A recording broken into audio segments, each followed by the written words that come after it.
You're listening to Keith Engle, the host of TGI Sports Talk on the National Streaming Sports Roku channel. Football season is here, and SeatGeek is my go-to for buying tickets. Now with SeatGeek, every single ticket is backed with their buyer guarantee. We've all had plans change, and when you can't make it to the big game, SeatGeek has you covered. They're the only ticketer that allows you to return your tickets ahead of the event for credit with SeatGeek swaps. So when things come up, I know that my tickets won't go to waste. So what are you waiting for? Download the SeatGeek app to maximize your possibilities and shop live events with confidence. Good morning, everybody. Keith Engle here for TGI Sports Talks, one-on-one with Keith Engle. My guest this morning is scheduled to be Mike Westhoff. Great special teams coach with the Dolphins, the Jets, the Saints, the Broncos. Long career in college and pro football. Coach with some of the greats. Frank Kush didn't make it great on the pro level. We'll talk to Mike about that.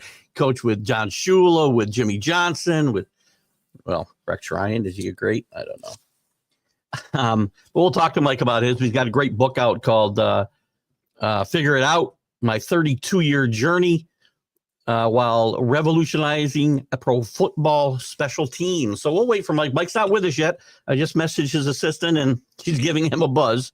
So hopefully Mike Westhoff will join us here in a few minutes. While we're waiting, I want to thank everybody for watching this morning on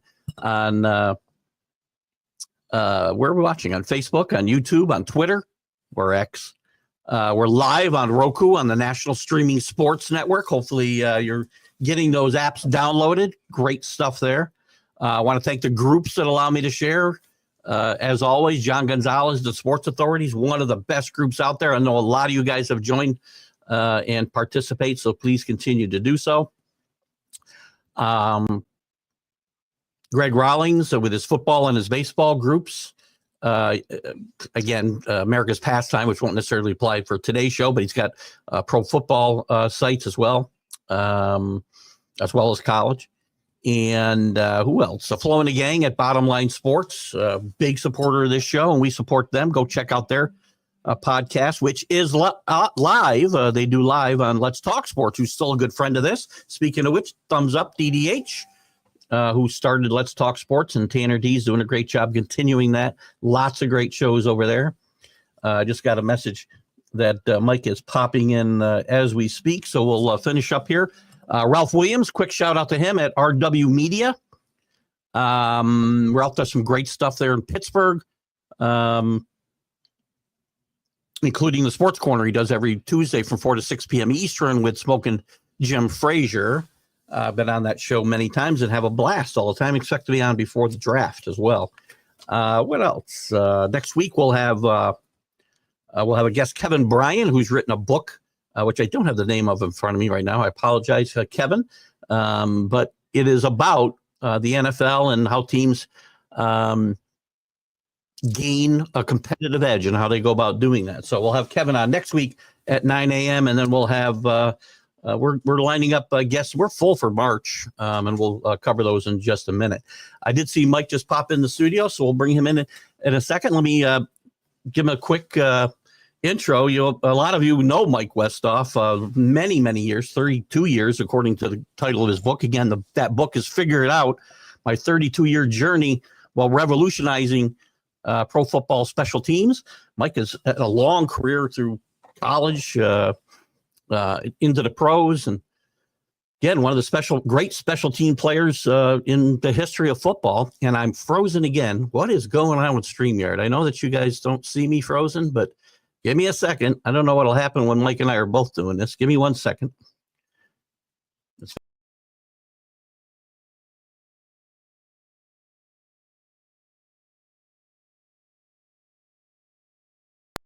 Frustrating. Anyway, we'll have Mike in. I'm going to bring Mike in right now. And Mike will talk about his life. He's had some health issues through life and persevered through it all. And we've been looking forward to this interview for a while. And I welcome in Mike Westhoff this morning. Good morning, Mike. Morning. How you doing? I am doing fabulous. It's great to have you on. I know we've talked here and there, and I've talked with Denise on and off, and I'm glad we finally got you on. And sorry you're not busy coaching football still. But is No, that no, that's frankly, it's enough for me. is that it? Yeah, my last, I got to 700 games. God Actually, bless. I was one short of that, to tell you the truth, which bothers me because I kind of like that 700 number. But That would be nice. Well, yeah, it was good. So I had a lot of NFL games. Yes, I did. Sean will let you come back for one game, won't he? No, And he and I aren't exactly on the same page right now. oh, I'm sorry to hear that. It's just different. When I left, it's a contract issue and it's a little complex, but it'll resolve itself. Everything resolves itself, right? Mike, listen, you've had quite a life when you look back on it. When you were growing up, and you grew up in Pennsylvania, football player. Your dad was a coach. My father was a little league type coach. Yes. Okay, Other than that, he was actually a very good athlete himself. And matter of fact, Dan Marino broke all of my father's City of Pittsburgh high school records. My dad held them till Dan broke. They went to the same school, Central Catholic in Pittsburgh, and Dan broke my dad's record. So my father was actually a very good player. Was he here? Was he still here to see that happen? Oh yeah, sure, of course, yeah. He went when I was coaching at Miami. He came down. He lived in Pittsburgh, and he came down. We played golf together, Dan and my father and I, and it was pretty cool. It was a great experience for him, and he was a big fan of Dan's, obviously, and having gone to the same high school, it was really a great day. I'm sure your dad was a big influence on you as a kid. Did you have any other outside influences at that point before you go to college that kind of were driving you in a certain direction? Yeah, I was when we grew up. I grew up in the city, in a kind of a row house, and so it wasn't like it was in the suburbs. and though baseball was such a big sport for us, when I was a kid, and I was a big Pittsburgh Pirate fan. So I can remember my dad taking me for a couple dollars. We could sit in left field, actually right field, excuse me, at down in Pittsburgh, and watch Roberto Clemente. Though I loved it. I was a big fan, and we grew up watching those guys and trying to emulate that. And we were all actually very good baseball players. And then I went on to play football, and the Steelers were somebody that I really revered. Now they weren't really very good when I was real young, I was a fan. But then when I was got a little older in college, et cetera, and they drafted Joe Green and Chuck Noll became the famous coach. Then and so it was just a big thing in my community. I had a high school coach, man named Dan Galbraith. He was a very, very good coach and meant a lot to me.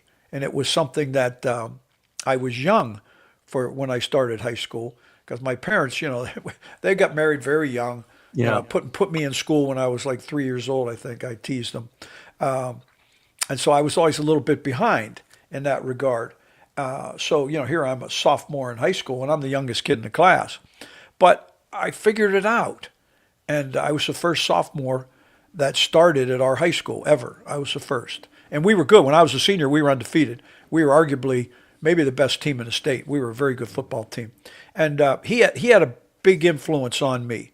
He was great. He guided me, he pushed me, he helped me along a lot. And it was a tremendous experience. And so that became an avenue for me. We didn't have a lot of money. And for me to be able to go to college, no one in my family ever went. I needed a scholarship. Though here I'm this, skinny little 13-year-old kid. But I figured it out. I was pretty tough. I was a tough kid. I could play. I could hit. I grew up fighting, in the neighborhood that's where I pretty much grew up. So I learned how to do those things. And I became a pretty good player. Not great by any means, not great, but pretty good. And could certainly start on anywhere I went. And so I was able to go to college and play and then move on from there. And, it just became a big part of my life. So those are people that meant a big, big difference to me. Yeah, tell us about, as you obviously figured it out, to use your term. I love that term, by the way. It's very catchy, and you end up using catchy terms a lot. So I don't know if I'll owe you royalties every time I say it now. No. Figuring it out. Please mention it. Keep mentioning it. Somebody will go out and get it. I will. And again, I had the book up, and then when we'll put it up. I'll find a way to get up here while we're I can put it up. Okay, good. I had it, and then when I had to leave the studio for a second, because StreamYard keeps freezing on me the last 2 weeks, I don't know why, and then I got to pop out and pop back in. If that happens, don't get nervous. By the way, real quick before I move on, I've said some good mornings. This is how far we carry your story today over to the UK. We got a bunch of fans in the UK. Michael Gott is here from the UK this morning, and That's great. guys, we'll get to all your questions. So keep putting the comments in, and I'll probably go back before we get done with Mike, and we'll go back and answer them all for sure if we haven't already covered them. Mike, you talk about figuring it out, and you figured it out in college. In high school, and you had some offers, a few offers to go to different schools. What takes you and what kind of culture shock, I guess, did you experience going from Pittsburgh to Wyoming to start out your college career? It's a good question. Several things. First of all, I would have loved to have been able to stay home and go to Pitt. Yeah. There was a coach there that liked me, and he saw me. I was young. I was only 17 years old. Right. I didn't graduate till I graduated at 17. I mean, I turned 17 in January of my senior year in high school. So, I'm very young. My father was a great big man, so I knew eventually I'd get big enough, to play, et cetera, et cetera. But they ended up, I was interested, and they turned me down. The school that I really liked that I looked at was Virginia Tech. I liked their coaches. I really was very interested in going to school there. And at the last second, they turned me down. So here I am a little disappointed. I visited Louisville. I talked to Arizona that I liked. And I really liked a coach from Wyoming, a guy named Paul Roach. He was a gentleman. He was smart. He ended up coaching in the NFL for a long time. He was a very good coach. And he kind of looked at me and saw where he believed I would be, not necessarily where I was. And I liked that. I just liked he was a and to tell you the truth, he was right. He was right. He figured it out. And there was a part of me that kind of always wanted to be a cowboy. There's just something about me. I still love it. Tell you the truth, Jackson Hole, I go probably 3-4 times a year. I own a truck that I keep out there and a big trailer, and I have 4 snowmobiles, and we travel all over Jackson Hole snowmobiling in the winter. I do it all the time. In fact, I just got back not too long ago. I went out and spent about 10 days. But anyway, that appealed to me. So out of nowhere, and you're right about culture shock. You're right about that. And so off I went. And I think my first day at college, I'll put up with anybody's first day. I don't care who they are. I'll put mine up. My father came to me one day and he said, Mike, he said, we never got to travel much as a family, to go on vacations and things. We were playing baseball and things like the working. And he said, this would be a good chance for you to see the country. So he gave me a Continental Trailways bus ticket. And so for 30 some hours, I rode the bus to Laramie, Wyoming. And when I got in there, it was Sunday morning. Now, I had been on the bus since Friday night. My girlfriend gave me a little box of brownies. That was my big treat. And I had one suitcase. So I get off the bus. It's cold. I'm out in the middle of nowhere. I'm thinking, where in the hell am I? And this guy picks me up, and a couple other guys that were on the train, on the bus, in a pickup truck. So we go over and we go to this dorm, and I get out of the truck, and I'm walking in the dorm. And he said, where are you going? I said, well, I'm just going in the dorm to check in. He said, put your bag down right there. And he said, get over to the field house and get some equipment before it's all gone. I'm thinking to myself, it's all gone. This is college, isn't it? I'm supposed to be real. No physical. So I go over to no trainer, no physical, no doctor, just equipment. I put a helmet on. I thought I could spin it around in my head. It was so big. The shoes didn't fit. It was just one of those miserable times. I'm in a locker room with about 30, maybe 40 other guys, Sunday morning getting dressed. As coach comes in, a guy named Bill Baker. He comes in and introduces himself, and we start talking to everybody. And he said, we got a lot of guys here. He said, we'll start officially tomorrow. He said, but we might as well get out and get a practice in. I'm thinking, I just been on a bus for 30 some hours. I'm going to get a practice? This can't be legal. This cannot be legal. So, okay, sure as hell. So we go out on the field at these young coaches, young guys, former college players. And they were all gung-ho. we did a bunch of calisthenics, and all we did was drills and conditioning and run around and knock the heck out of each other. We just ran collision drills and double, you name it. It was the stupidest thing. It was crazy. And so I got in 3 fights. My nose was bleeding. I'm thinking, where in the hell am I? I was maybe going to go to church, and here I'm practicing. So I'm in the shower. I go back, and there's my suitcase in the middle of the sidewalk. And I haven't even checked in the dorm. That's my first day of college. I would say that's got to top probably anybody else I could ask that question. I think that's going to be at the risk. But that's how I started. And from there, it just progressed, and it went on and moved in different directions. It was some great stories. That's one of the great stories I read in the book. When I read the book, I was like, that's early in the book, too. And Yes. I thought, that's an amazing story for sure. Yeah, there were some great, people don't think about Wyoming necessarily when we talk about college football, but some pretty good players came out of there. Oh, man. At that time, it was a little bit kind of crazy what they were doing. Back then, the freshmen weren't eligible. Right. Back then, freshmen weren't, you kind of had a little freshman team. And then there were a number of limited scholarships. And so they had 30, whatever it was. But we had on scholarship nearly 100 freshmen. Yeah. Almost 100. I mean, We had a team. We lined up the first day. I was lined up like an outside linebacker, and I was in a line. I couldn't hardly see the front. I'm thinking, those guys. And I looked behind me. I said, those guys must be really bad. They're back there. Here I am. But I hung in there and I started. We were great. We were undefeated. Our freshmen. We killed everybody. We beat the Air Force Academy, I think 50-0. We were just good. But they had brought these guys. Jim Kick was there. They had Bobby Allward. They had Pedro Billingsley. I think he was the number 1 pick at the Chargers. They were just good. They were a good football team. Wasn't Vic Washington, Dave Hampton? They both had they both played with me. Yeah. They played on my team. They were our 2 running backs. Please, they would put me in the block a little bit, like a tight end. Anybody could block for those guys. Just get in the road. They were so good, and they were really. And that's who was there.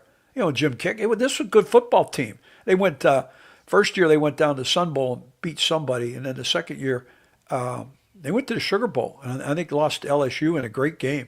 They were a good football team. They were good. Anyway, so it was. I still love it. I love that part of the country. It's an area that I still go to right now, even all the time. I made it a part of my life.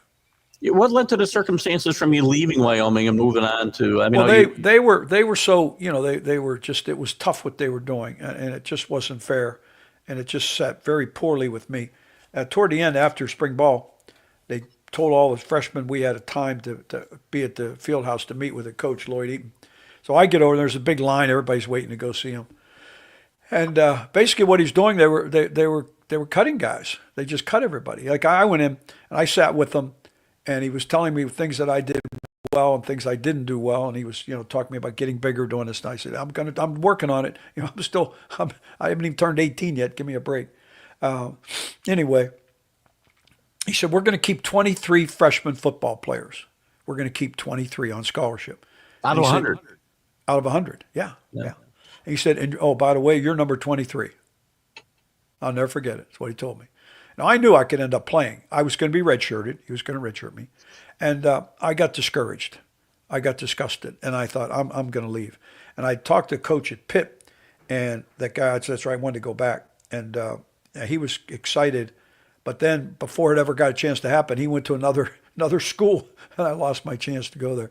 But anyway, I had just got frustrated with it, and I wanted the chance to look around and see if I could find another place. And I ended up at Wichita with actually Bill Parcells was coaching there then, because they were really making a move to their basketball had done tremendously, and they were making a move to get bigger, and so it was. And they offered me a scholarship, so it was pretty cool. And then I had a crazy time there. I show up there, I go in the first day there. And I go in. The head coach was George Karras. He had been a New England guy. He had coached at Boston College and at West Point, things like that. He eventually went out to the Raiders, and he became Al Davis's right-hand man. And he was at the NFL forever with the Raiders. But anyway, I'm sitting in his office, and he said, if you can play at Wyoming, they're pretty good. He said, we're anxious to have you here.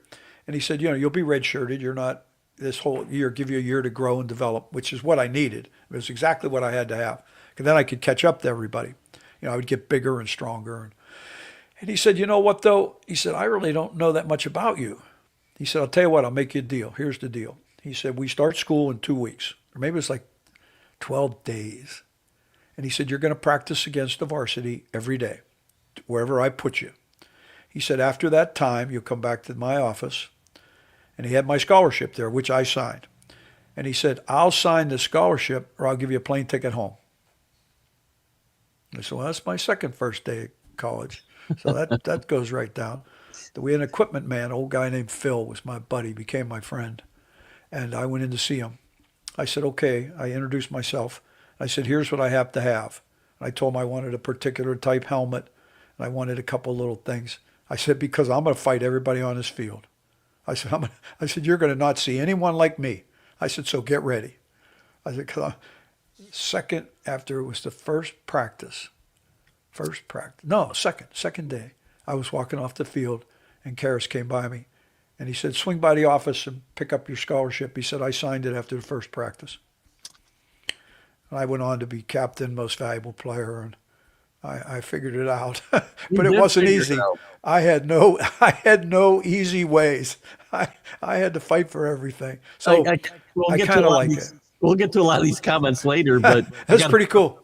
Honest to goodness, if I had learned the skills of skating, I would have loved to have been a hockey player. I would have loved it. It sounds like it. I was a big fan. I still am. I just love the way those guys play. But I'm not the skater. I don't know anything about that, so it never happened. You're a big hockey fan. You're in Tampa most of the time, right? Is that right? No, I live in Fort Myers. I tell you what, I love it and I love to go, but I'm not. And I don't know. It's hard to follow on television for me. Yeah, it's hard. It is. Hockey, you either know it or you're not sure of it. And I'm in that not sure of it class. When I get to go, like I was in Denver, I went several times to the games. Oh, I loved it. Do you have a team you're for, Mike? Pardon me? Do you have a team that you follow yourself? No. Well, I kind of like Florida a little bit. I kind of follow those guys because I lived there, and I like, and they're good now. They're playing very well. So I got to follow them in the playoffs a little bit. But on television, honest to goodness, I get lost. Yeah. I'm trying to find it. And it's just hard for me. To go to the game, oh my goodness, it's tremendous. That's a great impression. A couple times in New York, when I was there, I got to go watch the Rangers play. And I really loved that. That was a lot of fun. It's a great in-person sport. Not to get too far off topic here, but it's a great in-person sport because there's a lot less stoppages in play than other sports for sure. And it's just it's fun to watch in person for sure. Oh, I'm a big fan in person. On television, I'm trying to find it. So that's just me. Whereas our game, the National Football League, is the perfect game for television. Oh my God, yes. I mean, we figured it out. I mean, they've got the replay. Everybody knows what's going on. You can really be a fan and become exceptionally knowledgeable by watching a game on television. You can really you can really know what's happening. Do you to go back to your time at Wichita State? You said you met Bill Parcells. At what point, as you finish out your college playing career, and you met guys like Bill Parcells, became a great coach, obviously. When did you start thinking coaching is the direction I want to go? That's a good question. I thought about it then because as I developed as a player, I was pretty smart. I mean, I started off being an outside linebacker and did that. I was doing that when actually Jimmy Johnson was there as a coach. And so I learned a lot. But then they got another coach came in and they were doing a thing where Alabama, this was in the 60s, had won a couple national championships, and they had gone to a real fast type football, and it fit perfectly for me. It was perfect. So they ended up moving me to offense and making me a center. I weighed about 230, 235, but with that type of football, I became a pretty good player, and I was smart. On the field, I was pretty smart, and so I thought, I can do this. I could teach this. I'd love to be able to keep going. But I'm also smart enough to know that's probably not going to happen. Though, I talked to people in the Canadian League. They had offered me a contract, but I just didn't know anything about it. I didn't want to go there. And then I did a workout thing with Dallas, and I loved it.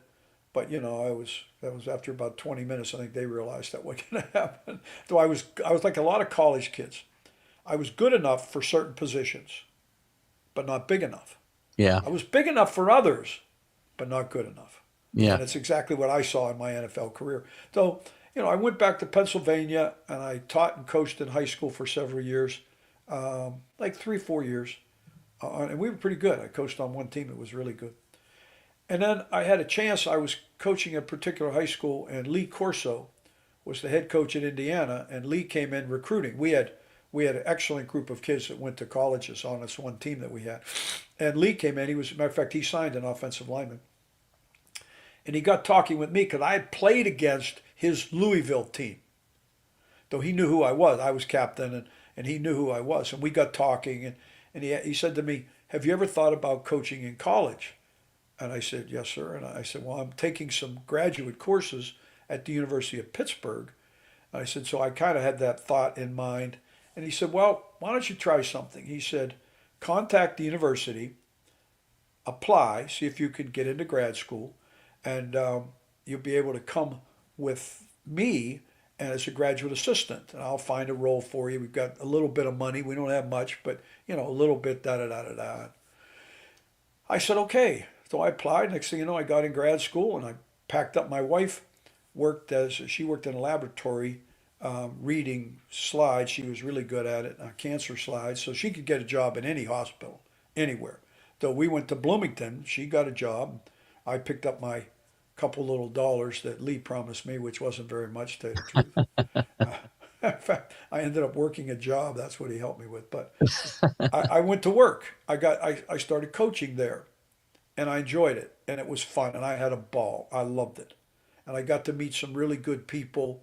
And I was coaching defense, and I used to coach all the young kids because remember that the freshmen really weren't eligible back then still, and I loved it. I would have a ball. I'd go against the varsity, like I'd be calling defenses, and I thought I was Bud Carson or somebody. It was pretty cool for me, and so I thought I can do this. And Lee was great to me. Corso was great to me. And I went to grad school. I did very well in grad school. I was not a real good student in high school because I was so young. But here in grad school, I started my master's degree program in January. I have a master's degree in education with an emphasis in psychology.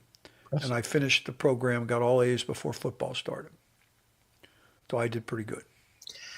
Tell me about Coach Corso. I mean, the guy we've seen for 35 years on TV compared to the coach you worked for so many years. I love him. I think the world of him. Here's one thing that people don't really get a good feel for. Lee was a much better football coach than what people will ever believe or ever think. Yeah. Lee could coach. He knew the game. Now, he's also the biggest showman. He can't help himself. No matter what he's doing, he has to get up on stage. And so therefore, he did such a great job, with that game day program. I mean, come on, that's ESPN's best program ever. That's the best. And he makes it. He's good at it. Yeah. And he's such a good guy. He was great to me. But Lee could coach. He could really. I said this I'll tell you a real quick story. We had a coach that Lee had hired a guy. He had been a very, very, very successful high school head coach, very successful I think he was up around South Bend somewhere. And he brought him in to coach tight ends for us and help a lot really with recruiting in state because he knew everybody. He knew every high school guy, one of those kind of guys. And a guy named Bob Otulski was a good man.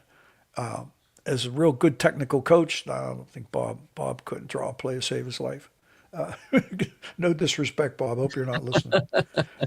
Well, I hope he is listening, but still no disrespect. But we got on. But anyway, we were getting ready to play Ohio State, and we were an I formation team, and we loved to run a play. We had a real good running back, and we had a sprint draw where you start one way and it breaks back. But we almost always had to start it weak toward the split end and break it back because you needed that backside blocker, the tight end, to be able to handle it. So Bob gets up and he says, "We want to make a change." He said, "We're going to take our slot receiver." His kid was named Keith Calvin. Now, Keith Calvin He was a good football player, but he was not a big guy. I mean, he was a little guy. He said, we'll move him in or bring him in motion, and he'll be able to block the backside end, and we can start to the tight end and break it back, and then it would bounce and run anywhere. It was called the old sprint draw. Everybody used to run the type of play. Even Ohio State ran. That was their big play with Archie Griffin and those guys. Anyway, he drew it up, and I mean, he's on the board, and he's doing his best sales job ever. And Lee said, okay. Now he had it drawn up, and he had it drawn with because they were a 3-man line, so he had a nose, 2 tackles, and then 2 ends. So he had an E here. He had an E. And he said, see, we'll bring him in motion. He'll block this end, the E, and we can break it back.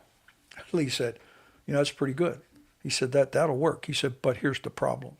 He gets up on the board, and he takes his little circle that he drew, and he erases it, and he puts a little period, a dot, like a little period. He said, now this is really Keith Calvin. He said, that's who he really is. He said, now, this E, and he erased it. And he said, this is Bob Brzezinski. He was a number 1 draft pick with the Los Angeles Rams that year. And he drew an E that must have been this big. He put this big E. And he said, now how do you like it now? Oh, I laughed so hard. Bob, this poor guy, he got all mad, the coach, he was all upset. I had to run out of the room. I was laughing so hard. But Lee knew football. We played Ohio State one year, and they were loaded. And Lee said, we're going to take the air out of the ball. We went for every 4th down. We milked the clock every time. And here we are in the 4th quarter. And we're winning like 17-14. And it was ridiculous, that we're ahead.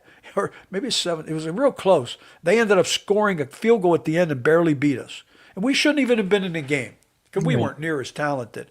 But Lee was a good coach, but sometimes he couldn't help himself. He just loved that showmanship. He loved it. I mean, we played West Virginia. I'll give you another real quick one. They had a great wide receiver.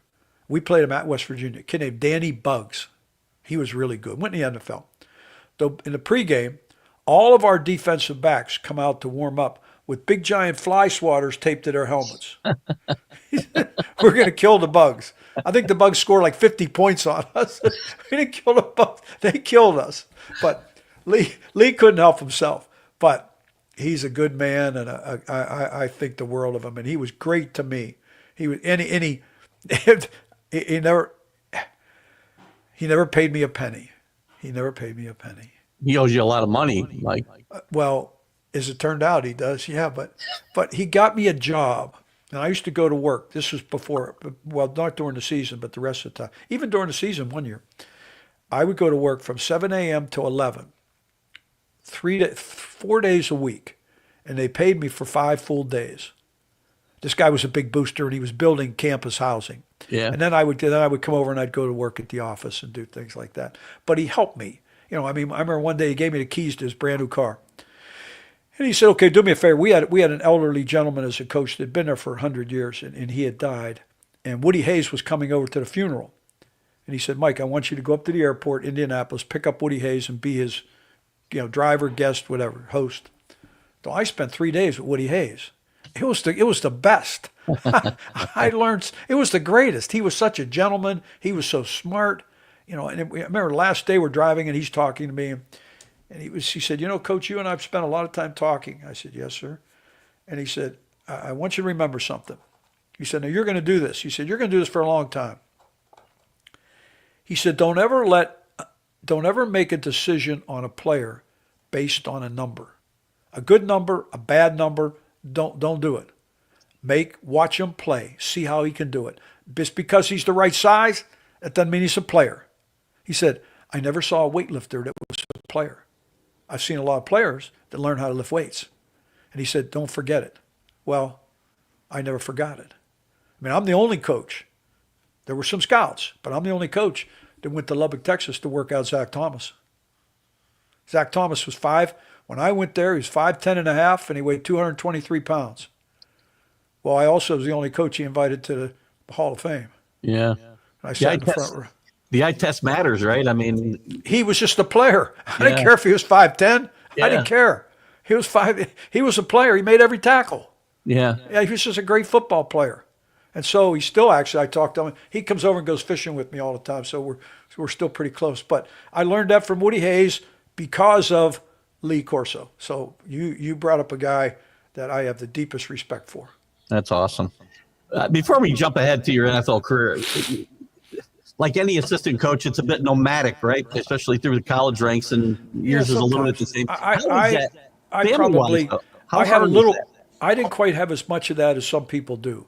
Yeah. You know, at college, I made a few moves, not as many. When I got in the NFL, fortunately, I made very few. I was at Miami 16 years. Yeah. And I was at the Jets for 12. So, you know, I didn't make too many. So, but I look at some guys, see their resume, they got like 13 teams. I'm like, how the heck can your family? So what it does, you know, a lot of guys have gotten to where, you know, they leave their families in a spot, and then they go and work, and then they come back and forth, and they try to make it work. It's not easy. It's tough.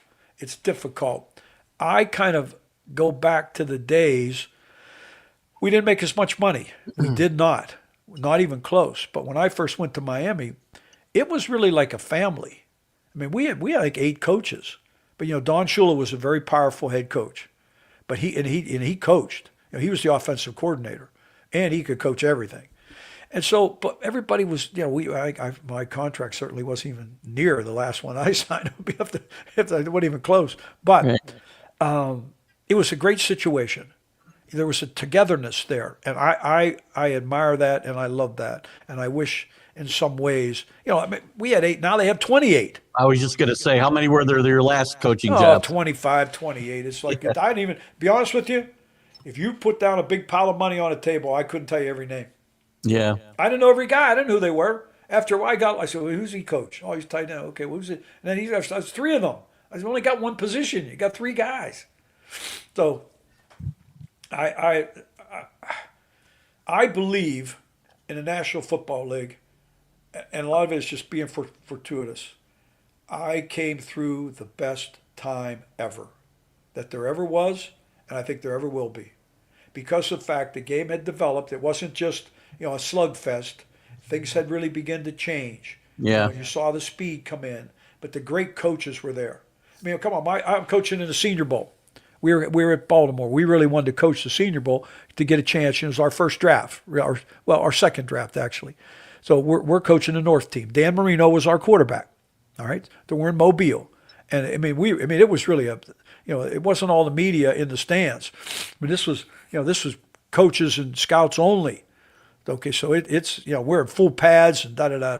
So I'm in the end zone. I was helping offensive line, and I had tight ends and then special teams. And I was going to do a drill with tight ends and tackles, okay?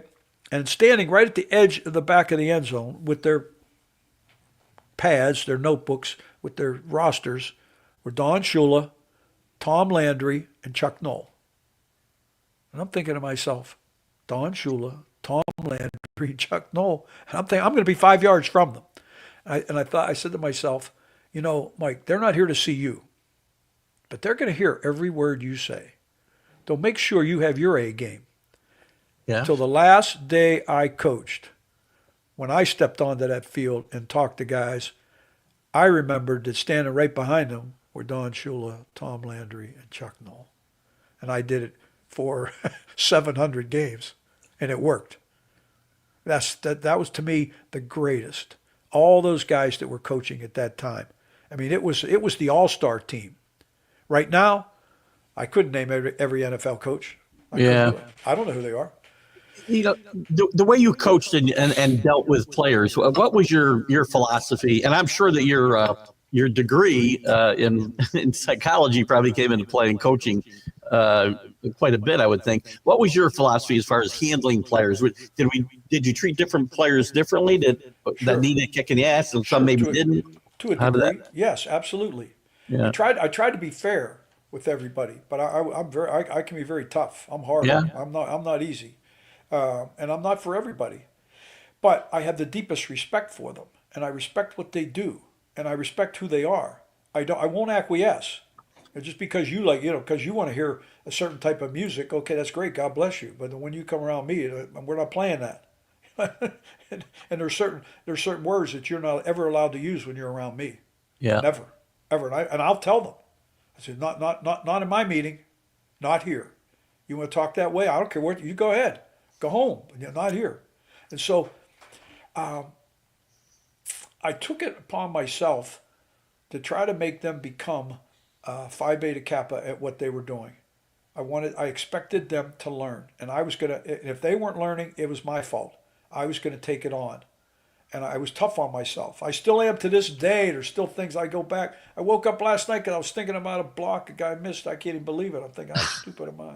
Probably because I knew I was going to talk to you. I'd be talking football, and I'm thinking, oh, and I woke up, it was bothering me.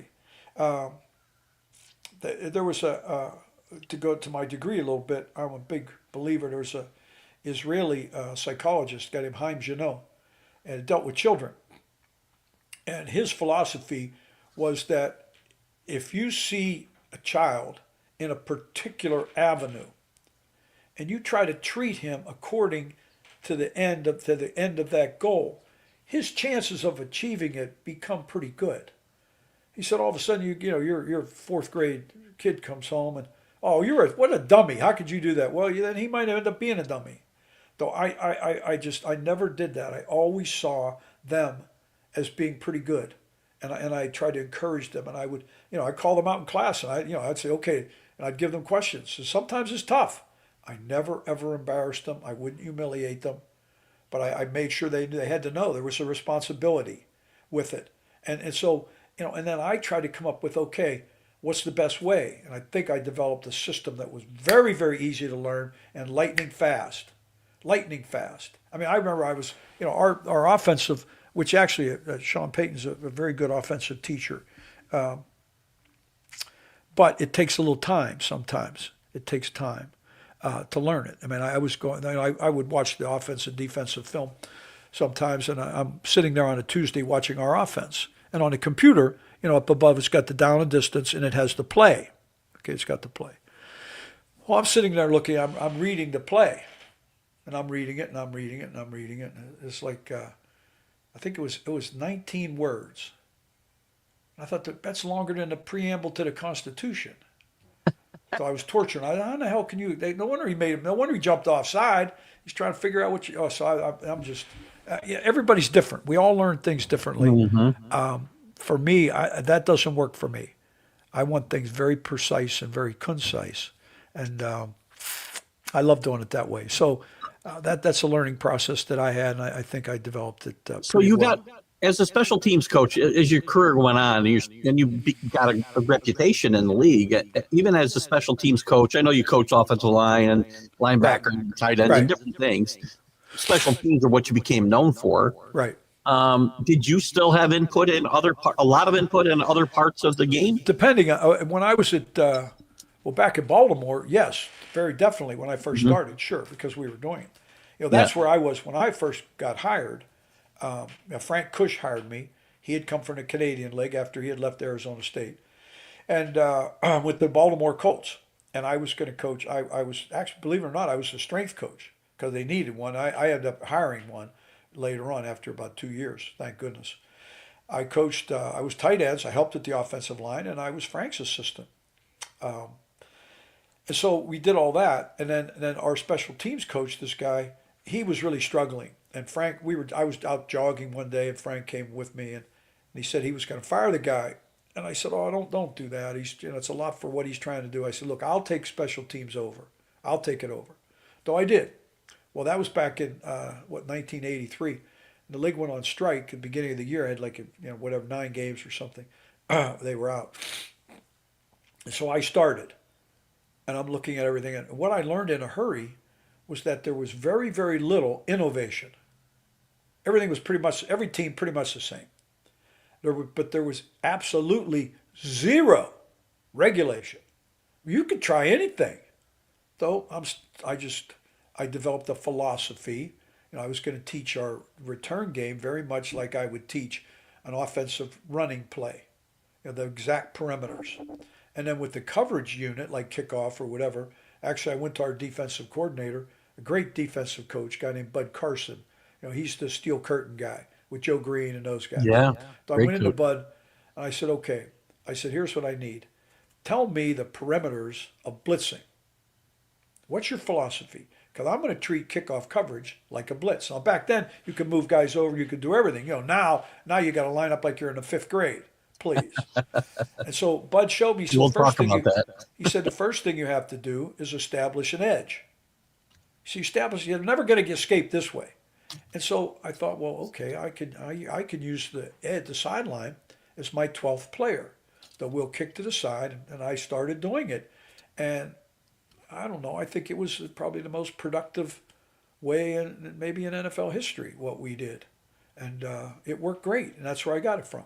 And I took it and developed and changed it and moved on like that. And then each thing that I did, I did a little bit. Matter of fact, they changed a number of the rules because of what we did, the way we did, that type of thing.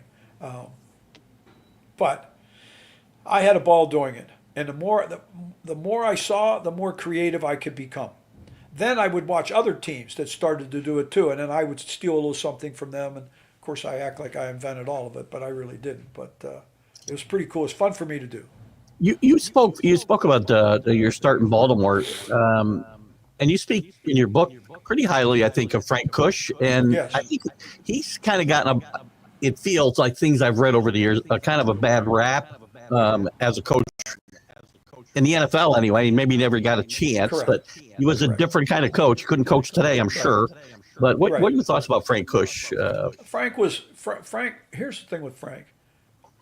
Frank was a very fundamental, basic, hard-nosed, fundamental guy. The fundamentals of blocking, tackling, etc. Drawing up a nickel defense, he had no chance. It's not him. It wasn't who he was. He was that old school, hard-nosed, fundamental, offensive line, step, dip, strike. Those kind. That was his thing, and he was good at that. But he was also very hard and demanding, and players didn't take to it very well, and they turned on him. Actually, they turned on him. And then so I don't think he was suited for the NFL. He was suited for a college-type job, where like at Arizona State. He would take the guys up the Flagstaff and run them up hills, and they would be the best conditioned, toughest team. And he knew talent. He knew how to, he knew players that could play. He was good at that. And but the innovations and all the technical things that came along with the NFL, it probably wasn't really suited for Frank. But he did hire good people. He hired good coaches, and he let us do it. So I think he would have been successful, but the road to it was going to be rough. So the things you were talking about earlier, when you came into the league and the way it was changing, you came in at the right time. It was the opposite for Frank Kush. It was just his style. Yeah. His style was a little bit that. Now, believe me, don't get me wrong. I mean, he had Zeke Bradkowski, the great Green Bay quarterback. Yeah. I mean, I was an offensive coach, and we had a receiver coach, Richard Mann. He was one of the best receiver coaches in the NFL for years. Hal Hunter was a good line coach. I've had a pretty good NFL career. I would say. On defense, you had Bud Carson, one of the great defensive coordinators in NFL history.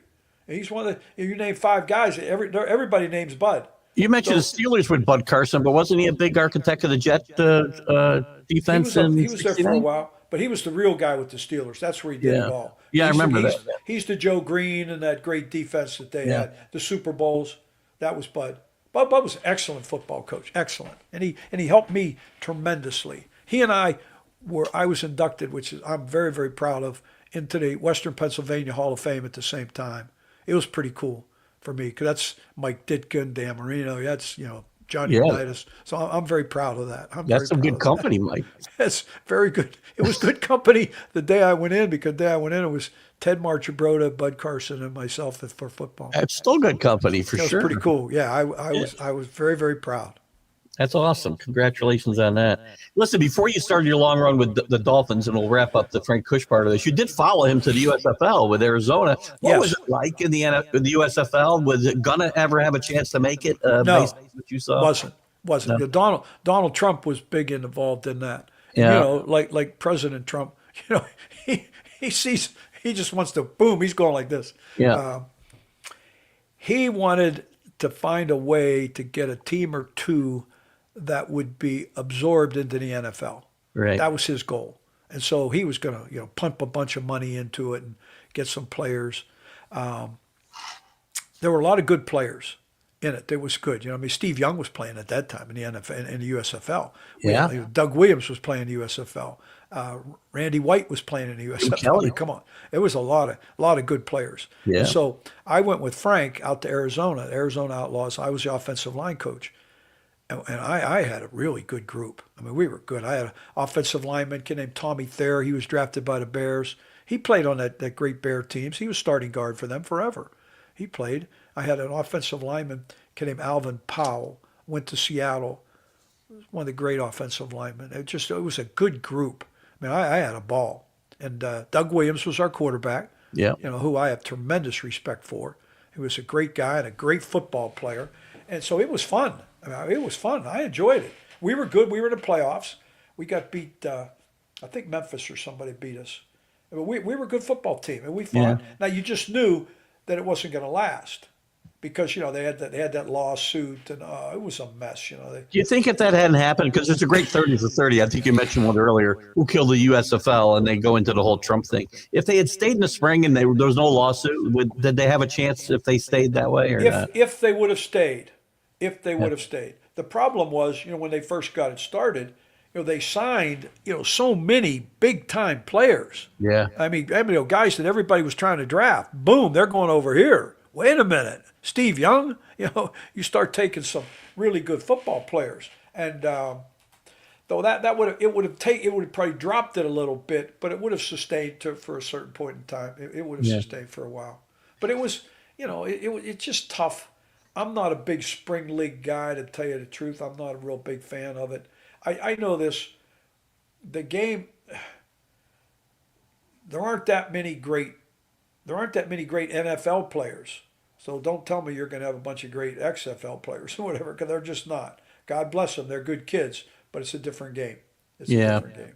They're not as good. So you start to really build your reputation. You said in the NFL, you stayed at places quite a while for the most part. I did, yes. The Dolphins to start with. You coached under a couple of great all-time greats in Shula and Jimmy Johnson for a couple of years. Yeah. What was the difference between those two guys? And tell us a little bit about your experiences in Miami. Oh, they're very different. They're just very different people. Don was the head coach of the National Football League. He wasn't the head coach of the Miami Dolphins. He coached the whole league. He was the man. Yeah. And he was brilliant. And he was a real gentleman. He wanted to be tough, but he was going to do it the right way. Rules, everything. He was involved in all of it. And he was excellent. I mean, he called all of our plays. With Marino, he would call the plays with his script, without even a script. He would call it because he didn't want to have to wear his little reading glasses on the sideline or something. He was just so smart. I mean, he could coach it all. You learned. I remember when he'd come down the hall, and I'm thinking, oh, please don't come in my office because I know there's something I screwed up. And he was tough. But he was. I just have the deepest respect for him. Jimmy was not the kind of technical guy like Don. I never saw Jimmy really call. I'm sure he used to call defenses, but I never saw any of that. Jimmy was Jimmy had a very good feel for players. Very good. Excellent draft, man. Excellent. I mean, he got it. He knew how to do it. And he also knew how to handle it. And he was good at managing the game. He was very good. Jimmy had a real expertise at that. And so that was kind of his strength. Now he was a different person. Jimmy was, Don was always there and grinding with you. Jimmy was kind of in, and bam, he'd be gone somewhere. He was just different. But Jimmy did a very good job, put together a very good football team, and a dynasty in Dallas, a dynasty that really lasted. And if he had stayed, they might have, who knows, they would have just kept going.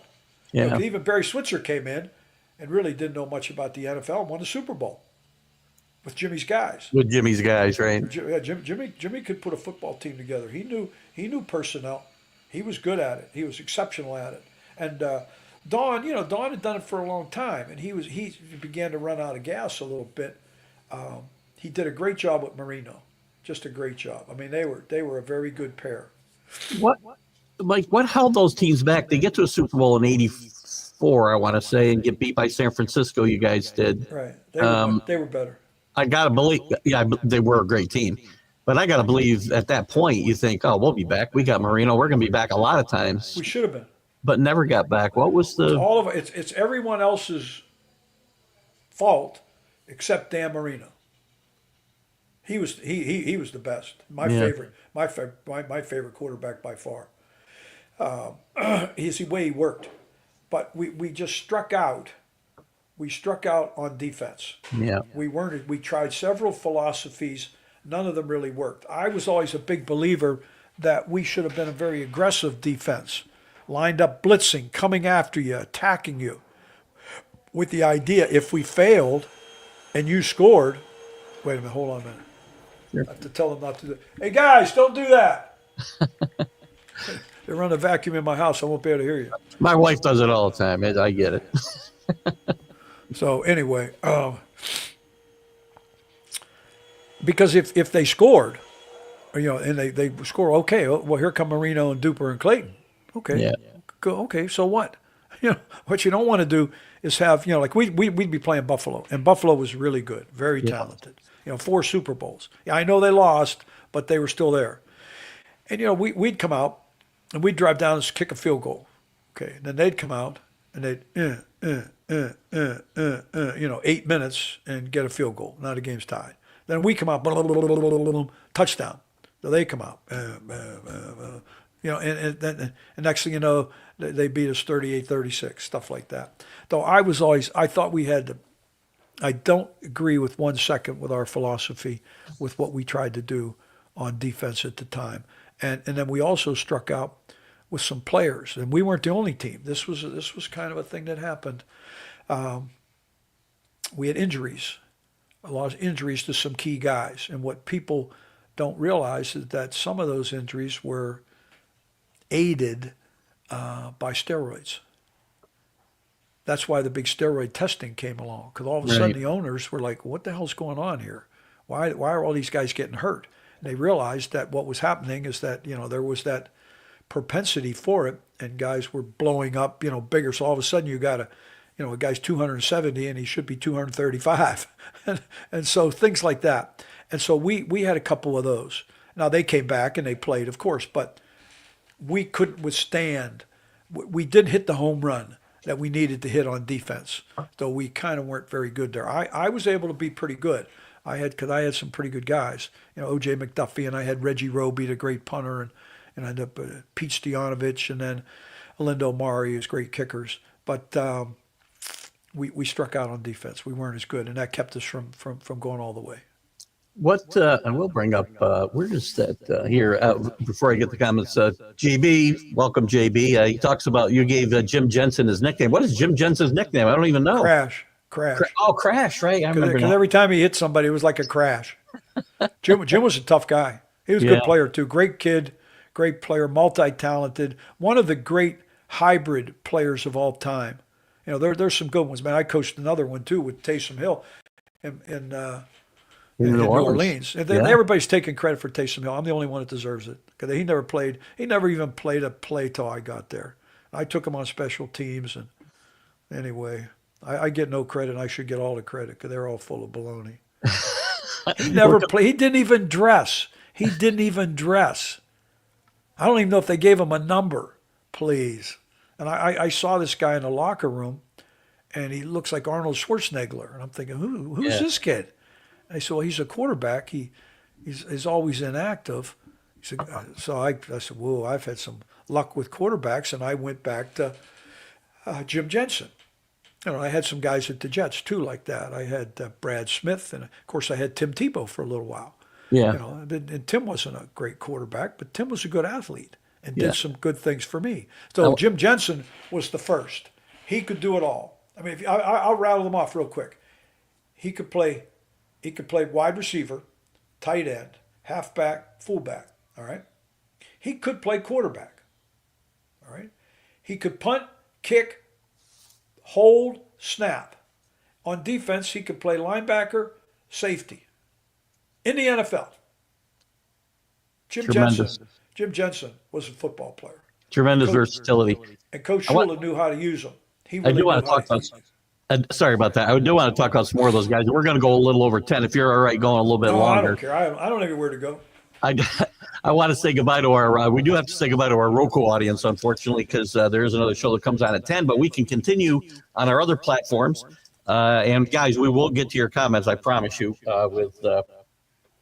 With Coach here in a little bit. As you move on to the Jets, it's an interesting collection of coaches you've coached with there, and Herm and Eric Mangini and Rex Ryan. They got to be like 100% totally different personalities. Totally different.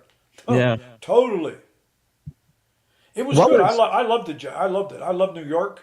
Yeah. We were a good football team. Don't forget, Bill Belichick and Bill Parcells had kind of put that football team together. Yeah. That was a good football team. So they had a lot of talent. They went to the AFC Championship game, lost to Denver, but this was a good group. And so, Curtis Martin was our running back. Vinny Testaverde was the quarterback. This is good football players. And wide receivers, Lavernius Coles, Santana Moss, Wayne Corbett. Those guys can play for anybody. They're all good and great guys. On defense, Aaron Glenn, who's now the head coach there, he was a corner. He was a very good football player. Yeah. And then you had Mo Lewis, a big linebacker inside, Marvin Jones, John Abraham, a guy named Sean Ellis. Come on, those guys. It really was a good team. And we were good. And then we were battling head-to-head with New England. I was coaching the game where Bledsoe got hurt and Tom Brady came into the game. I was there. This is the point where I have to, in full disclosure, I'm a lifelong Patriot fan. So the Jet portion of this interview, I should disclose that. I remember that show. Mo Lewis was I always joke, Mo Lewis is the MVP of the Patriot dynasty. They should put a little statue of Mo somewhere up there because they weren't going to make the change. Right. They weren't the Bledsoe was not going on the bench. Forget it. He was not going to happen. Playing football at the time. You're not benching a guy, right? No, Bledsoe was a good player, but it wasn't different. And they changed their offense. They went to a little different type, and then of course their defense was great at that time. Yeah. That's where they were really good on defense. You had Vrabel and Bruschi and all those guys. You did beat this team in the playoffs. We beat them. Yeah, we had good games against them. We either played real well or not very well, but you could watch them develop over time. And then all of a sudden, it became Brady's show, and you got Wes Welker, those kind of guys, and then Randy Moss, and oh my goodness, look out now, look out now, you better get some points up. Again, a lot of talent in the Jet land, and the question comes again, and again, I believe it was back-to-back championship. Yes, back-to-back. Didn't win either one. Unfortunately, you never made a Super Bowl, but did go to 4 conference championship games. That Jet team, what held them back? Because again, you just went off a bunch of talent. Mark Sanchez played okay at quarterback. Right. Mark got the job done. Mark managed the team. We had a lot of good football players that helped Mark when we were there to help them out. We were a good team. We didn't necessarily have some of the all-stars that some of the other teams have, but we were a good football team. We were tough. We were good on defense, obviously, because we had Darrelle Revis. Reeve was really a good football player. And Rex did a great job with him because he would put him over here and everybody else over there. Look out. Rex was very creative with that and did a great job with it. And I had an all-star team. I had a real good group. We could always be a contributing factor, and that was very important for me. But we just, the quarterback situation, Mark wasn't going to carry us the extra way. He just wasn't quite good enough to do that. It was close. It was a battle. I think if we had stayed the course, what we did, we drifted away from it. Mike Tannenbaum, who actually I think does a very good job on television, but I don't think did a very good job as a general manager. Yeah. Mike, here's what I feel. Mike's in a position where I believe, this is what I think, he really knows the job. That's why he's good on TV describing it. To do within that situation what's really right for you in that role, he didn't get it. He was trying to turn us into the New England Patriots South Branch, and all of a sudden we're getting rid of Alan Faneca and bring in Plexico Burress. Alan Faneca's in the Hall of Fame. Plexico Burress is shooting himself in the leg in the club. Character means something, doesn't it? It means a lot. Yeah. And so we started to change. I knew I was going. Woody Hayes called me down to his office in Manhattan one time, didn't want me to leave. I said, well, I said, I got a tough choice to make. I said, because if we stay the way we're going with Mike Tannenbaum, I'm either going to end up in Florida in my home or in Rikers because I'm going to have to kill him. I said, because I was so mad at him. I'm being facetious, of course, but Yeah. I was really upset. I was really upset with Mike. I did not. And then I think he went to Miami and pretty much did a similar thing. And it's a shame in some ways because he really does know the job. I think he's very good on television. Yeah. Because he can explain what can happen, what you should do in your situation. Come on. We lost. We didn't have a lot of the guys that he brought in. They didn't practice. They didn't practice. They were always hurt. They're always on the sideline. I remember one of our officials one time, we had officials, turned around to me and he said, Mike, who are these guys? None of them are going to play on Sunday. I said, don't look at me. Though it was, we let that football team fall apart. Rex was partially to blame for it. Partially to blame. I think if he had to do over again, he would have stood his ground better. We didn't let the cap got away from us. We lost some good guys, and we became not near as good a football team. Is Rex a good head football coach? I think he is. Yes, I like him. I think he's a better defensive coordinator. But Right. as a head coach, if you get the right guys with him, Rex does a good job. Now Rex is a character, and you hear all the kind of crazy stuff, but Rex is a disciplined guy. Yeah. Our football team was disciplined. We nobody was late. We didn't have any. We had good guys. What they did, Rex went out that first year when he came in. We had enough money that we could go out and rent a couple guys to kind of booster us. Yeah. So we had Alan Faneca as an offensive lineman. He's like, come on. And we got Jason Taylor to help our defense. Well, he's in the Hall of Fame. Oh, well, we wanted to run the ball. Well, we got LaDainian Tomlinson. Well, guess what? He's in the Hall of Fame too. Well, you start putting these kind of guys together with this good fundamental group, and they're good people. They practiced hard. They were diligent. They were on time. They worked hard. And Rex made it fun enough that it wasn't torture. He could make you laugh. He would say something. He just, let's go on a snack. And he'd be swearing. I love that line from Hard Knocks. Yeah, he was good at that stuff. And I liked him a lot. I used to I'd be in the evenings in my office doing my stuff, and Rex would come in. He said, let me show you what I'm going to try. And he'd draw up on the board, and he was good at it. I mean, he would draw it up, and he said, look, they're going to try to do this. And he said, it was so good. And I would watch it on Sunday, and it just tickled me. I think he's right. He's got it. Stuff like that. So I think Rex did a very good job. I think he would be excellent defensive coordinator. I think it would have been a good head coach going back to the Jets, to tell you the truth. I like Aaron. No disrespect there. Yeah. I helped him get the job, but anyway. I mentioned Hard Knocks, and I'm assuming that's the Rex we got. You got a lot of exposure in the Hard Knocks episode. Did you enjoy that experience? I loved it. It boosted your profile a lot, I would think. It did. Well, Steve Zabel was a genius. Yeah. He's a genius. He got in front of us one time and he said, okay, here's how it's going to work. He said, I think you're a good group. And I think you've got enough. He was very kind how he said it, enough characters that it will make a very good story. And he said, and I love being able to center it around New York, with the idea. We had Bruce Springsteen do some things, and they had scenes going to subways, and it was pretty cool. They kind of epitomized New York. He said, but if you want to be on the show, you want to be on it, you'll never be on it.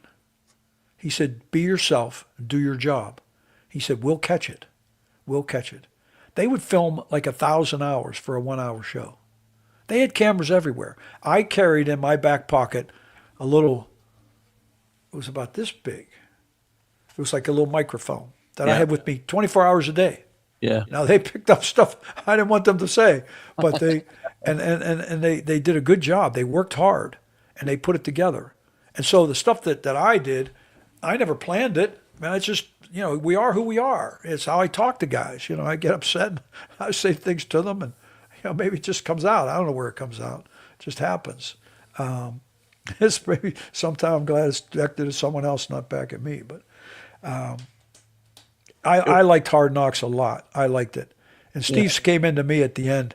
He was very, very kind to me. He actually was starting to suffer a little bit. I remember he had a brain type tumor, and it killed him. And, right around that time. But he talked me. He told me that I was one of the best interviews he ever did in his career. I was extremely proud of that. Well, but he gave me good advice, and he told me to get involved with the media and what to do. And his advice was to do it in a particular limited area where he thought I would be pretty good at. And it was a little bit tough because he was saying, you don't want to be. I don't think you'd be very good at that. It was good advice, though. I did the New York stuff, and I actually had a ball with it. But I had so much respect for him, the way they conducted it, the way they did business, and they put together. In fact, he personally told me in my office that he would never do another Hard Knocks personally. He said, I won't do one. He said, no, they may do them, but it won't be me. He said, because this one, he said, this is the best that there was I've ever done. Of the ones I've watched, I think it's the best for sure. And before then, I knew the name Mike Westhoff. But I didn't. I feel like after that, I knew a lot about who Mike Westhoff is. They gave us an opportunity to be ourselves and to do whatever and that kind of thing. And he also was able to film me a couple times, do a thing that I really appreciated that they did. He asked me if he could do it because normally I would have said no. Like before, not every meeting, but I used to like to dramatize points with stories. I read a lot, and I'm kind of I read a lot, put it that way. I read a lot. I read everything. And I had a computer file that I kept of little notes of things that we'd have a story, whatever it was, a situation. I had some type of story to embellish it. Good, bad, right, funny, smart, sad, and I'm not afraid that, not real long. I'm not going to be up there for a half hour pontificating. And I'd rattle it off. And he showed a couple of those, and I got very, very, very good response from that, and that kind of helped me a little bit. People saw a little different side of me, and because I do care, I want those guys to learn. I care about how they do. I want them to be able to, to do well, and if they're doing it the right way, what it feels like. I have so much love for that, and I care a great deal about them. Now, if they're doing it the wrong way, I'm going to let them know they should probably call home and tell their mother to go to the grocery store. Their ass is going to be back there having dinner tomorrow night. I could be pretty tough like that. That's exactly what I said, too. The last part of your career, I have a couple questions. I want to make sure we don't go too long here. But the last part of your career you spent basically with Sean Payton. You talked about the time in New Orleans, finding Taysom Hill, and I'm sure other players. You were out. I feel like you were out. I know you had some health issues and whatnot as well. Right. You were out of football for a little bit. I never left. I never got out because of health issues. I got out. I retired. You did. I went to work for ESPN. I did the radio show. Oh, that's right too. I did it with right in New York with Anita Marks. Right. Oh, and I think Anita's tremendous. I have the deepest respect for her. And I like our show. Our show was good. Chris Canty worked with us for a while. 3 of us did it for a year. Well, we had a ball. Then I did the Jets SNY. I remember those SNY shows. Television. I liked that a lot. And I thought we did a good job on that. I had a great time. And then I got the call from Sean Payton, who I never met. I never met him in my life. I knew he was. I know he had done a good job, but I didn't know him. And he called me. He said, look, we're really good on our football team. And Drew Brees, and their defense was plausible. And he said, but our special teams aren't very good. I said, yeah, I think you're right. And so when I went in there, they were ranked 31st. When I left, they were first. So I helped them out. Well, and your other 2 championship games were with the Saints, and I got to believe there was 2 tough losses, man. I can't imagine the first loss. Oh, it was so difficult. Both those games, different circumstances. We were good. We were a good football team. Drew's a great quarterback. Sean taught that offense exceptionally well. Alvin Kamara's a great running back. We had some weapons. It was a good football team, very good. Mike Thomas led the league in receptions. There were some good players on that football team. And Drew Brees is like the epitome of the National Football League. He's the hardest working practice player I've ever been around in my career. Hardest working. The guy, every play is like the Super Bowl to him. He does. It's incredible. And when everybody's gone home, he's in the field house by himself, going over technique, calling plays out loud, making a thing. The guy's unbelievable, and he did a great job. And we if we'd gotten into Super Bowls, we'd have been tough to beat. Were they two of the best teams you coached? That's a good question. That's a really good question. Overall, probably. I don't think defensively they weren't quite as good. We had a couple of teams with the Jets that were a little better defensively, and our running game with the Jets was better because of Curtis Martin. And we were pretty good there. And Kevin Mawai, he's a Hall of Fame center. Come on, this outfit can play. I'm always a big fan of our offense with Dan, because there were a couple of times where that offense with Marino was unstoppable. I mean, it was unstoppable, and Dan was such a warrior. Dan had a sign. I'll give you a good thing. We had a locker room. Dan had a sign in his locker that read, "I'm going to practice every day and play every play." Do you know, until he tore that Achilles, he never missed a play in practice? Yeah. Ever. Dan Marino was a warrior and smart and competed. Oh, I used to love to watch him, how he worked on the field and how he'd be upset. He was in a game one time and he got killed. He got sacked. Back then, quarterbacks used to really get hit. The rules, trust me, it's changed. If Dan Marino were playing today, they'd have to pay him Bill Gates money. He'd be getting a Bill Gates salary because he could play. Anyway, he got smashed. So he comes off the field. He takes his helmet. He goes over. And he gives his helmet to Coach Shula. He said, "I'm done." He said, "I'm done." It's the greatest, because believe me, they had a great relationship. And he said, "I'm done." He said, "You're calling that whatever." I won't swear on it. You're fine, don't worry. You're calling that crap. He said, "I'll be over here on the bench." So he goes over to the bench. He sits down. He sits back. He crosses his legs. He says, "I'll be over here having a Gatorade." He said, "Because I'm not going back out there and trying to run that shit." He said, "You're calling it. You go play it." No, I had to run to the other end of the field, because if Coach Shula caught me laughing, he'd be mad at me. So I'm thinking, and here's Dan. Sure as heck, fourth down.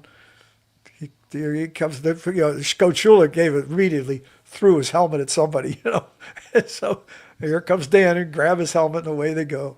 But those two had a great relationship. Great. They had tremendous respect. They would back and forth, but it was pretty cool. So there's, to say the best team, that's a tough one. But that same team back in 17-18 was pretty damn good. Really good. Yeah, they were good.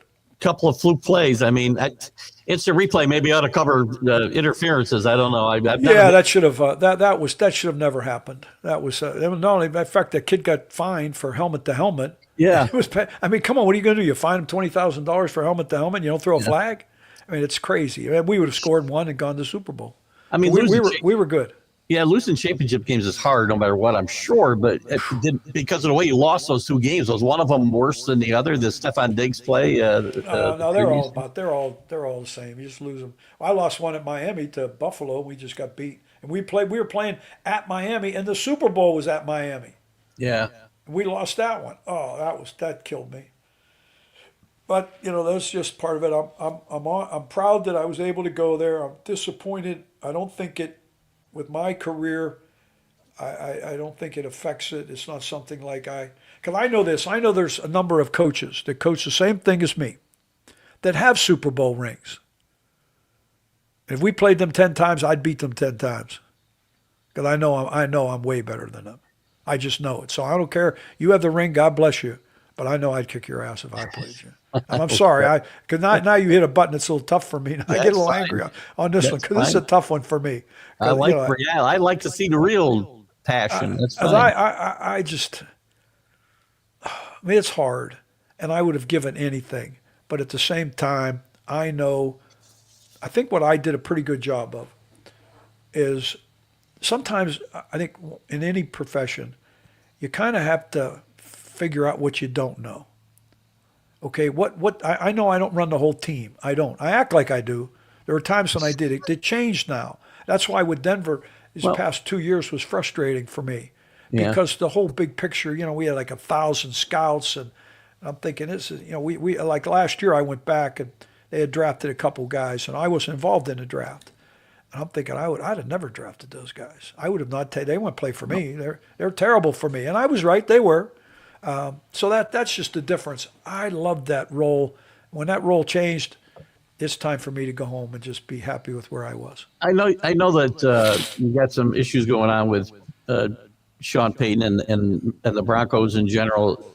Did your relationship change over time? Was it better in New Orleans? Did it change in Denver, or was there No, always... no, that's a good question. No, not really. Not really. Not really. Because I was assistant head coach, and I respect, I certainly respect how hard he works and everything. It's just in leaving was frustrating. That was frustrating because of what I experienced and what I had to, with the reason I left. There's only one reason. I mean, I'm sitting in a meeting. I'll give you the Cliff Notes version real quick. I'm sitting in a meeting on a Wednesday right before Thanksgiving. Big team meeting. My meeting was finished. I sat in the front row where I've been for 1,000 times. Big screen or going over some comparative statistics between two teams like we always do. And all of a sudden this big cloud covered the screen. I couldn't see it. Barely could see it. And I'm sitting there thinking, what's this? Now I've had TIAs, I've had ocular migraines. I mean, I've had enough medical things. I'm like the medical expert. You've I'm rubbing overcome... my eyes. I don't have a headache, but it stays the same. So I closed my right eye and I could see perfectly normally. Perfect. I closed my left eye and I couldn't see anything. Nothing but this big cloud with like a little tunnel in the middle of it. And it stayed that way for about 8 to 10 minutes. And then it dissipated and went away. Well, I told our doctors, and those guys were great. They did a bunch of tests and everything seemed fine. It didn't come back. It stayed. It was gone. But then on a plane after a game, it came back a little bit. Not quite as intense, but pretty close. So then when I told the doctors, they said, well, get ready because you're going to get a battery of tests Monday morning. So I had 1,000 eye tests, and then I did an MRI of my head and neck, et cetera, et cetera. They said that the eye tests were good. The blood vessels in my neck, as you get older, we all worry about that. Mine were fine. They said, but, Mike, there's a but. There's a small blood vessel in the back of your brain on the left side that controls blood flow into the right. They said, you've got it's a long word. The word's about this big. He said, what it is, he said, picture it like a little bump in the road. He said, the bump in the road, it won't stop traffic, but it can slow it down, blood flow. He said, if you have a little something in the blood that's going through, like we all have all the time, and it hits that little area, it could cause a nerve to spasm a little bit, and that's what you experienced. He said, it's not, we don't do anything. You can't do anything. It's just there. It's not terrible. He said, but there's a but. If that had been a larger type, maybe a little piece of clot or something, and it hit there and it lodged for a little bit, he said, you would lose the sight in that eye. Well, that scared me. That scared the hell out of me. And he said, they know that stress can be an exacerbator. And he said, you coach 700 games, you got to think about this. And I said, I don't think about anything. I'm going home. Because that's enough's enough. And I know what that was like. Will it happen? Probably not. Could it happen? Absolutely. Yeah. And so that has been, that's never easy. But anyway, that was the reason I left. And Do you miss it, or you're... No, I do. There's certain things you miss. There's certain things I don't miss at all. The way things have evolved and the way that situation had evolved at the time, I don't miss it at all. I don't, because it had changed. And I'm not saying that change. It's just it is the change. It's partly me. Because of what I like doing everything, and I don't want that to change any. And so so sometimes I know I wasn't going to keep doing it forever. I wasn't even going to coach last year. They talked me into coming back. Right. And in a lot of ways, I'm happy I did because we were pretty good. I like a lot of the guys I had. I'm a big fan of Marvin Mims. I think he's a two-time Pro Bowl guy. We helped draft him, so I'm proud of that. Had a good kicker. Will Lutz made 1 million field goals. He did a great job. So there were some good things. I think Denver's a great stadium. The ownership is very efficient. I think they did a nice job. The fans are great fans. I'm not a big Denver fan, to tell you the truth. I love the mountains. The rest of it, I don't like it at all, to tell you the truth. I'm not a fan. I wouldn't live out there to save my life. But a lot of good things. There were some good things, and I think they'll be fine. They got a good young quarterback, and they should be. But it'll be interesting to see, because because everybody, you have to constantly move and grow, because you either move them one way or the other. You're never going to stay right where you are. Exactly. That's the National Football League. Mike, did you have aspirations or desires to be a head coach at any point? Absolutely. I should have gotten it. I'm frustrated a little bit. I'll always be a little angry. After Jimmy Johnson was there, when I finished with Jimmy, my special teams, we weren't good. We were great. We might have had as good a unit as there's been in the history of the NFL. I didn't have the great return guy at that time, but O.J. McDuffie as a punt returner led the league. We were really good. So Dan didn't want to leave. He wanted to keep going. So he came to me and he said, Mike, he said, I'm going to tell Wayne Huizenga, the owner, that he should hire you, because Dan knew I was going to keep Dan. Okay, so I put together a thought. I said, okay, this is what I'll do if I get this head coaching job. George Hill was our defensive coordinator. Very good coach. We had Zach Thomas. Our two corners were Pat Surtain and Sam Madison. Jason Taylor was playing an end. The other defensive end. It'll come to me in a second. Anyway, they're number one ranked defense in the National Football League. So we're good. They're number one. They're first in the league. All right. On offense, we had Dan. Now, we weren't quite as good. We had a couple things there that needed resolved. Okay. Now I had the best unit in the league. We were top ranked. Though I had a friend of mine that had been coaching, was still involved coaching the league, and I was going to get him to come down and take my job. But I would help. We'd work together and do that, because they had been very good. Then what I did, I had a friend of mine that I knew I went to school with that was helping coach. He was like a running back type guy at the Indianapolis Colts with Peyton Manning. So I was going to name him as the offensive coordinator to put in that Peyton Manning type offense, where Dan would have got in the shotgun, taken the ball, and thrown it or handed it off right now. Mm-hmm. Jimmy wanted Dan up under center. Dan had that bad foot. That Achilles. It never quite. He to this day he can't stand and raise on his toe. Mm-hmm. The Achilles is too loose. So that's why he wore the big boot. It artificially raised his foot up. All right, and he had to play with that. But put him in a shotgun and just throw the ball, you can't stop the guy. Though I think I had a great plan, and I think I would have done it. And then, next they hired a guy that, the guy, I'm not a fan at all. I thought he was terrible. Is that Wonstadt? I don't want to get into it. I don't even want to say his name. You ever don't want to say somebody's name? That's the one. Yeah, I've been there. I don't think he was. Come on. He took two programs that were pretty damn good, and they were thinking of dropping football when he left. Yeah. The Bears and the Dolphins. He just wrecked them. He didn't know it. He just forget it. Anyway, plus he fired me. I only had the best damn year in the league, and I got fired. I probably would have fired me too, because of the way I got so mad at him. I used to treat him sometimes, but he deserved it. I didn't. Anyway, the good news was, though, I went to New York. Right. And I absolutely loved it. I loved the people. I loved the Jet fans. I loved living up there. I lived on remember the old Jets used to be over at Hofstra. Yep.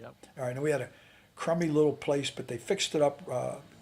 Herman Edwards did a nice job of trying to make it a better place. He did. It might have been his best thing that he did, being a decorator, because he sure as hell couldn't coach very well. He's actually better on TV now, because I think he learned something doing it, because he did not handle things very well. But I loved it, and we were good. We were a good team. We're in the playoffs. We're in the playoffs almost every year. I had a ball. The Jet fans can be off the charts. I mean, if you're good, it's a great place. I used to love. My girlfriend and I would leave Garden City, where she lived and I lived, and we'd get on a train and go into Manhattan to go to dinner. I used to love it. The people were so great. We were good. It was fun. They were so kind to me. They were just nice, and it was a great experience. I loved game day on Sunday, And then we went out to Florham Park when Woody moved the team out to New Jersey, and that was a great place to live. So my years there were very, very positive. They got a little bit ruffled at the end, which is a shame, but I loved that. So yes, but I really thought at that time I was very prepared. I think I understood situations very well. I had very good experience working with Don Shula and Jimmy Johnson. I think I knew how to manage the clock. I knew how to handle things. I had a philosophy on defense and offense that were concise, that would work together and not oppose one another. And I think I would have done a good job. There's a lot of great coaches have been special team coaches. Marv Levy, John Harbaugh. I can think of a lot of guys. Bill Belichick had a background there, right? Bill did some of that. Yes. Yeah. It does help you for some of the preparation with because you got to coach everybody. Yeah. And you also have to be a reactionary guy.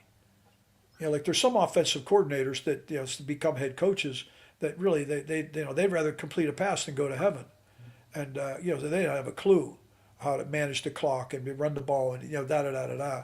Yeah. Well, I think I would have done that very well. I'm sure you would have. Let me get to a few of these comments before we let you go, Coach.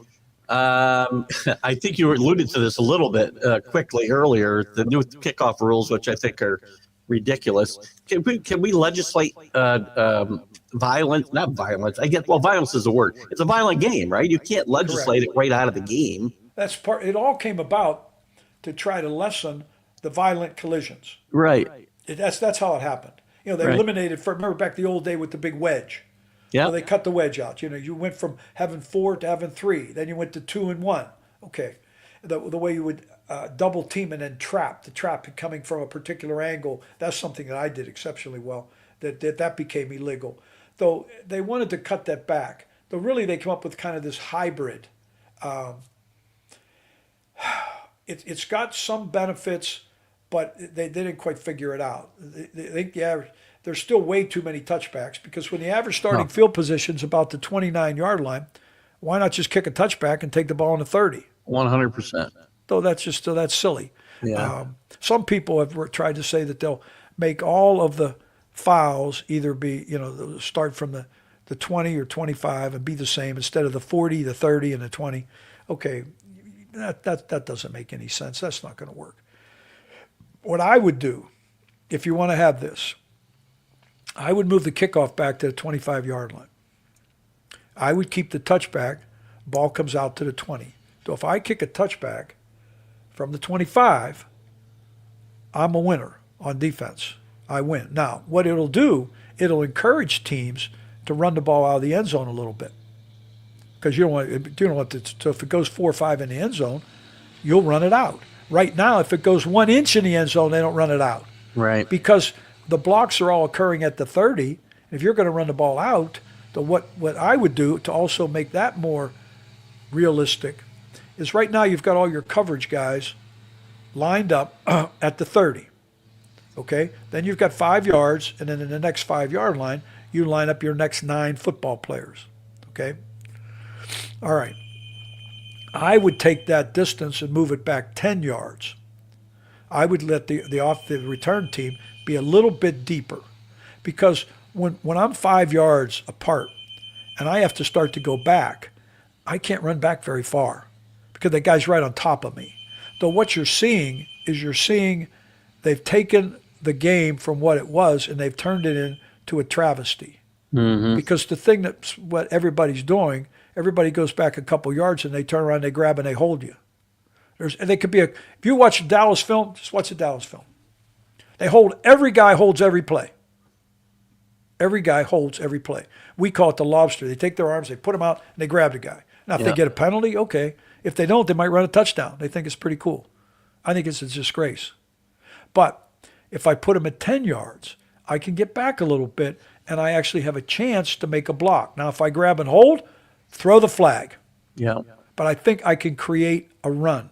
Now, if you're kicking off from that far back, I think you could still do it. If you kick out of bounds, make them go at the 40. Make it a real tough penalty. And the touchback, if you blast it out of the end zone from the 25, well, you deserve to be on the 20. Who cares? So I think there's some things. I know I've spent a lot of time talking with Joel Busser, Yeah. who's the smartest man in the NFL office. He kind of semi-retired, but he's a genius. And he's trying to put together some things to present to the competition committee, and hopefully it'll resolve a little bit. Let's get Mike Westhoff on the competition and rules committee. How I about talked that? about it. It would make too much sense. That would be too smart. I think I only lead the league in touchdowns ever. Don't ask me what to do. It's the NFL. We aren't going to do everything that's smart. That's for sure. We know that. As a special teams coach, you must have found yourself coaching some crazy players. Who are some of the crazier guys you could think of? Oh, crazy. That's hard for me. I don't know about crazy. You got to be crazy a little bit to be a special. Oh, a little bit, yeah. Right? Hardest. Well, I signed as a free agent. Larry Izzo, he went to the Pro Bowl. He's the special teams coordinator with the Commanders. Has done a great job. I talked to those guys. He and the head coach, and I'm going to go visit them in their training camp. My son lives in D.C., though they're converting all to Commander fans now. The 3 boys, and I'm going to go to their training camp. Larry asked me to talk to his guys at night, which I will do. So I'm a big fan. But anyway, he was a reckless kind of guy. The hardest hitter I probably ever had was a young man named Bernie Parmalee. He's still coaching in the league. Bernie was really tough. He'd knock your head off. He was a good player. So, I've had plenty of those kind of guys. Larry Izzo is a guy, one of the 2 guys I wanted to ask you about that I have. Because he's in New England, he's only got like 100 Super Bowl rings. The Patriots, right? Larry Izzo is a great special teamer. Matthew Slater is a great special teamer. Great special teams player. Great. Maybe a candidate for Hall of Fame someday. I was just good. This is where I was going with this. But Matthew Slater should be going to the Hall of Fame, and other guys who's played special teams as their main function, right? Work stars. Well, they all to me, there's quite a list, but they all got to get in line behind Steve Tasker. Another great guy. Because Steve Tasker's the best that ever did it. Yeah. I mean, he could change the game by himself, and the fact that he's not in, that just kills me. Because I had to go against him, and I love him. Yeah. We coached the Pro Bowl that year. I had him as one of my players, and he was the MVP of the Pro Bowl the year. Now back then, it was a real game. This was 1990 or 91. It was a real game. Yeah. And you got good money, big money. So I was trying to win the money. I took it, and I turned them loose. We blocked kicks. The San Francisco coaches were furious with me because I didn't care. I just wanted to win the damn game. But Steve. So, yes, there are plenty of guys like that. Matthew Slater is another one. He was a really good football player that did a lot for that team. Yeah, it's time for these voters to wake up and realize that. Michael got to talk about Bill Arnsparger. I don't think you ever crossed paths with Bill. I knew him. He had been at Miami before I got there. I knew him, and he was a very, very good football coach. And Coach Shula talked a lot about Bill and liked a lot of things that he did. Good. Well, we shall talk about you being a hockey player. That's an interesting comment. We talked about this a little bit. You're quoted as saying the championship loss against the Rams was the toughest loss of your career. We talked about this a little bit, I think. So. Yeah, I made a mistake in there also. Not that it cost us, but they had a good football team. They had a great punter that could throw the ball like a quarterback and was a great fake threat. And so I devised a scheme, and I think of everything I've ever drawn up in my career, this was the best I ever put together. It was simple and it was really good, but I made one mistake. On one side, I was going to rush 6 all the time, and I knew I could pressure this guy. And he punted almost every ball to his left, our right. Though I was going to double the wide guy, gunner, we call them flyers, but on the right side and single the left. But what I did, I should have flipped our personnel out there because I took a proactive player and I lined him up in a reactive position. And that was a mistake. And it hurt us. He made a mistake. And he practiced it well. We knew it was coming. We're calling it. But I screwed it up. I still wake up in the middle of the night thinking, what the heck did I do that for? And then he had an issue where his wife had gotten sick or so. It was a couple things, but if I just had switched sides, it didn't really make that much difference in the game, but it would have lent a positive thing to us that did not. It gave a positive thing to a little bit, not much, but a little bit. So we have to reflect. I'm disappointed. I got a couple of these questions. I'll put one up. We don't have to talk too much about it if you don't want to. Like, as a Viking fan, Rick's not a big Sean Payton fan. Do you want to elaborate on that at all? You don't have to if you don't. No, I don't. No, I know you got. I think sometimes people see, he gets angry on the sidelines and has yelled at players and coaches and things like that, and that comes across poorly. Yeah. I talked to him about that actually. He didn't do it to me. Because he had yelled at me on the sideline. I'd never be in the league again. Just. I guarantee there's no question about it. He's a great coach, though, right? I mean, he's a very good coach. He's a great very coach. good, and he works hard. He's an excellent teacher. Excellent teacher. I mean, what he does, he really loves to run the whole show, like on the game day. And he's good at it. I don't think he's great at some things. I think he's okay at managing the clock. I think his challenges are probably mediocre at best, but he knows it, and he works at it, and he practices it, and he takes great pride in it. So, but then consequently, sometimes like you'll see him on the phone, he'd be screaming at the defense, and I mean, come on, they moved up to 7th or 8th, and I mean, the offense is still like wherever they were. So that's why people get that thing about being the jerk and stuff like that, and so I don't. That's silly. Fair enough. JB was a big Finns fan. It still is. I know from him coming on my shows when we're talking about football, and he talks about he hated it when you went to the Jets. I would think any Dolphin fan probably did. I went to the Jets because I got let go. I'd have stayed there as the head coach. Instead, I get fired.